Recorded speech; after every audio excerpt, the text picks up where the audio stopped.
By the way, Terrell Davis had 2,476 total rushing yards in 1998. Saquon Barkley needs 30 yards in the Super Bowl to break that record. 30 away. Michael Vick, Norfolk State head football coach, 4-time Pro Bowler, number 1 pick in the draft. Why can't Saquon Barkley win the MVP? Why won't he win the MVP?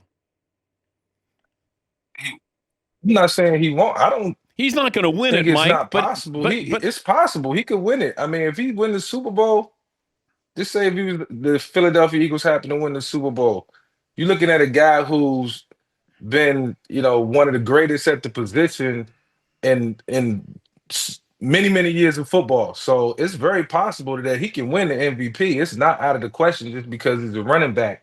That whole narrative, I don't know where it comes from.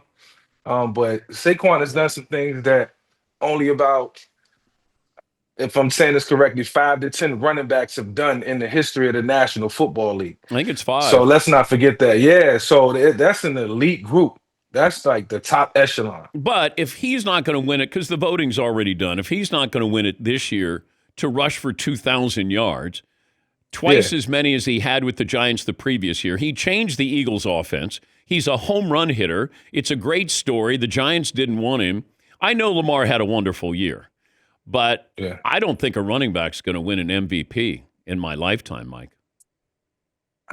I mean, you can never say never. I say that. I mean, and I think about it because I'm kind of with you. I mean, as I think over the years, but it shouldn't just be an award that's granted to a running back. I mean, a quarterback. It should be an opportunity for a running back or a receiver or a defensive player.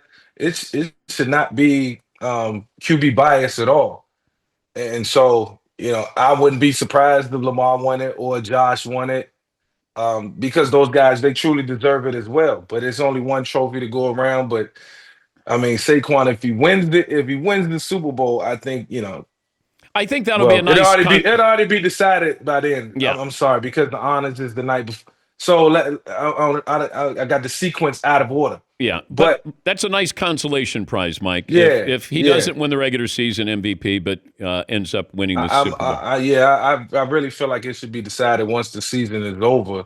You know, when once a team is granted that Super Bowl trophy, Hmm. then you can say it might be a guy on the Super Bowl winning team. It might not, but I think that takes precedent. Because what if that guy's having a Super Bowl type caliber season, MVP caliber season, and then he goes into the Super Bowl and win it? Why wouldn't he be that guy? Especially if he put up numbers. But who knows, man? It's not for me to decide on. He's Michael Vick, Norfolk State head football coach. When did this idea start in your mind to be a head coach? Well, it started many, many years ago. In like 2017, when I was doing an internship in Kansas City with Andy Reid. When he first drafted Patrick, actually the first year he got Patrick, Alex Smith was there, and so I was there, just learning, to be a coach and what it truly meant. The work that had to be put in. I seen behind the scenes. I learned a lot. I just happened to get a call from Fox Sports at the time, and so having a conversation with Andy, we felt like that was probably the best route to go in my life because you know uh, becoming a coach and becoming a head coach, you gotta. It's a lot that you have to go through. You got to climb the ranks. You gotta earn it, and it was always a thought of mine to put myself in a position to try to earn a head coaching spot in college football at some point. And I know I would have to do the hard work, but working for Fox Sports has helped me grow as a football player as well. From watching enough film and watching enough games and staying in tune to knowing like how to compartmentalize it and put it all together and put a team together. And so the opportunity was a blessing. I'm appreciative of it. I had already conditioned my mind to be ready when the head coaching opportunity came one day, if it ever came, and I got it. And so I felt like it was best to take advantage of it, and looking forward to doing some great things. 7 years ago today, Alex Smith got traded. Yeah. What did Andy? I mean, he had to see something in Mahomes that trade away Alex Smith, who had some really good seasons. In fact, that season, I think he had 26, 27 touchdowns, 5 interceptions. They won 11 games 3 times while he was there. But what do you think? What do you think Andy saw with Mahomes that maybe you saw that, is why we have Patrick Mahomes now?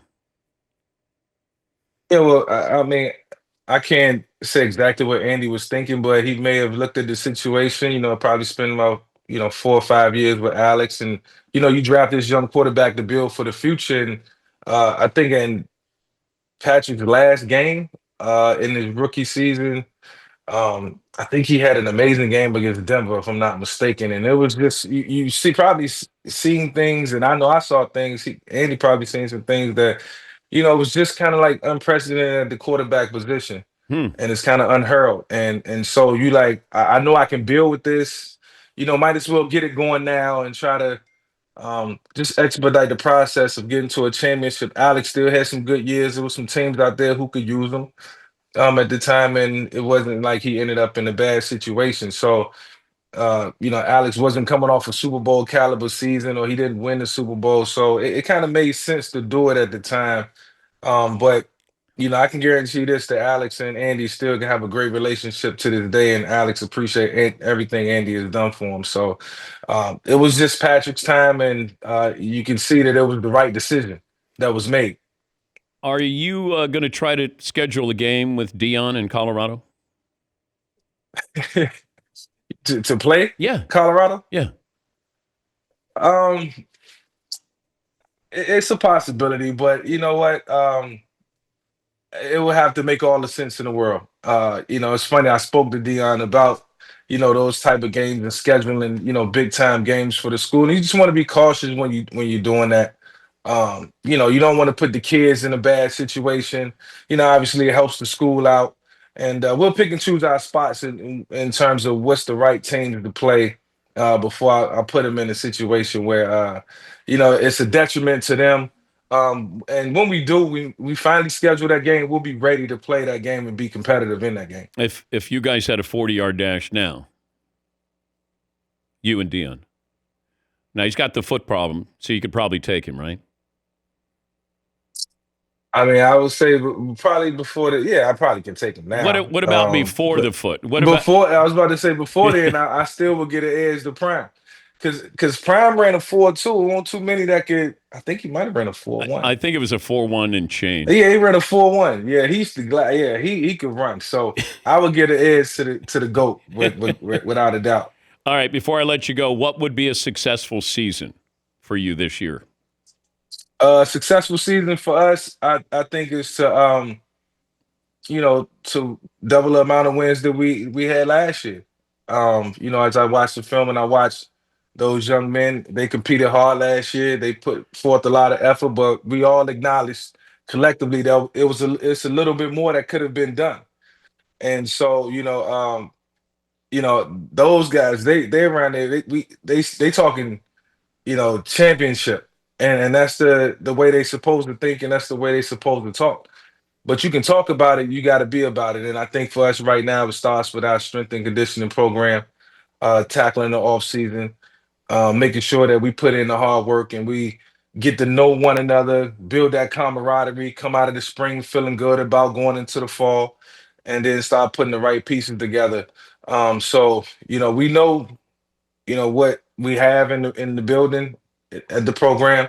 We just want to continue to strengthen that. So if we can get we can double our wins, from last year. I mean, I think that's a successful season. Will you be the best quarterback in the building still? Yes.